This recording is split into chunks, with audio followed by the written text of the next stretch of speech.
Saudara sebangsa dan setanah air, khususnya umat Kristiani yang berbahagia, Natal tahun ini mengusung tema mereka akan menamakannya Immanuel. Melalui tema Natal ini kita diingatkan bahwa penyertaan Tuhan yang Maha Kuasa senantiasa ada menaungi kita sekalian. Kita memiliki harapan dan pertolongan sekalipun berada di masa-masa sulit akibat pandemi COVID-19 ini.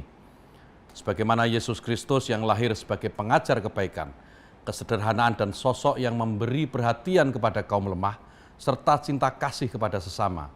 Kami mengajak semua pihak agar perayaan Natal tahun ini hendaknya dilaksanakan secara sederhana, tidak berlebih-lebihan, serta lebih menekankan persekutuan dan berbagi kasih di tengah-tengah keluarga. Melalui semangat Natal, kami menghimbau seluruh umat Kristiani khususnya dan segenap umat beragama untuk berpartisipasi aktif menciptakan suasana damai dan harmoni, seraya terus mendukung pemerintah dalam upaya percepatan pembangunan. Mengakhiri sambutan ini, saya selaku Menteri Agama dan atas nama pribadi mengucapkan selamat merayakan Natal 25 Desember 2020 kepada segenap umat Kristiani Indonesia. Kiranya damai, sukacita, dan kebahagiaan Natal senantiasa menyertai kita sekalian dan membangkitkan semangat untuk mewujudkan kehidupan yang penuh damai dan bersahabat. Terima kasih.